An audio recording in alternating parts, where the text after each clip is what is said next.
A monk lived near the temple of Shiva. In the house opposite lived a prostitute.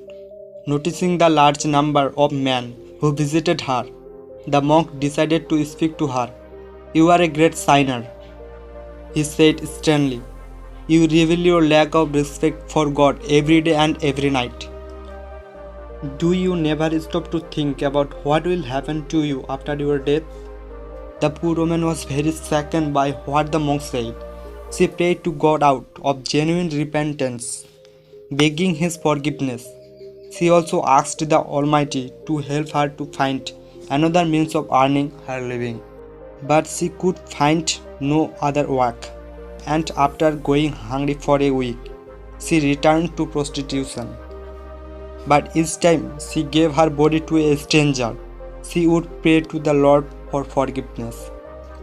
Annoyed that his advice had had no effect, the monk thought to himself, "From now on, I am going to keep a count of the number of men who go into that house until the day the sinner dies."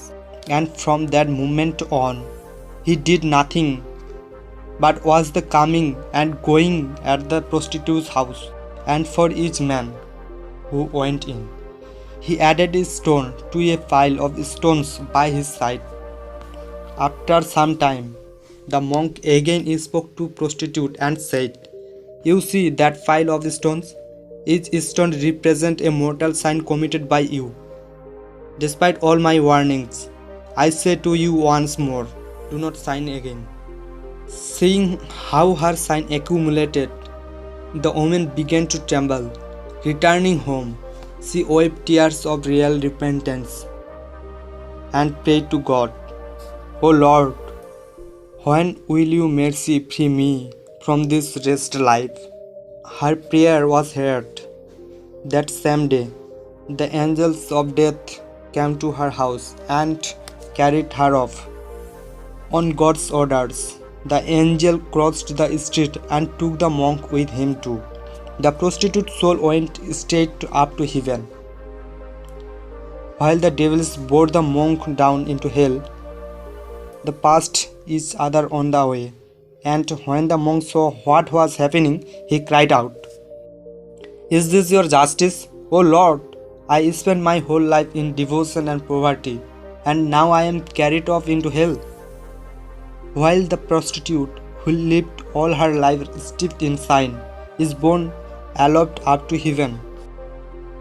Hearing this, one of the angels replied, "Possessors are always just. You thought that God's love meant judging the behavior of your neighbor, while you filled your heart with the impurity of another sin." This woman prayed fervently day and night. Her soul is so light after all the tears she has shed that we can easily bear her up to paradise. Your soul is so weighed down with stones, it is too heavy to lift.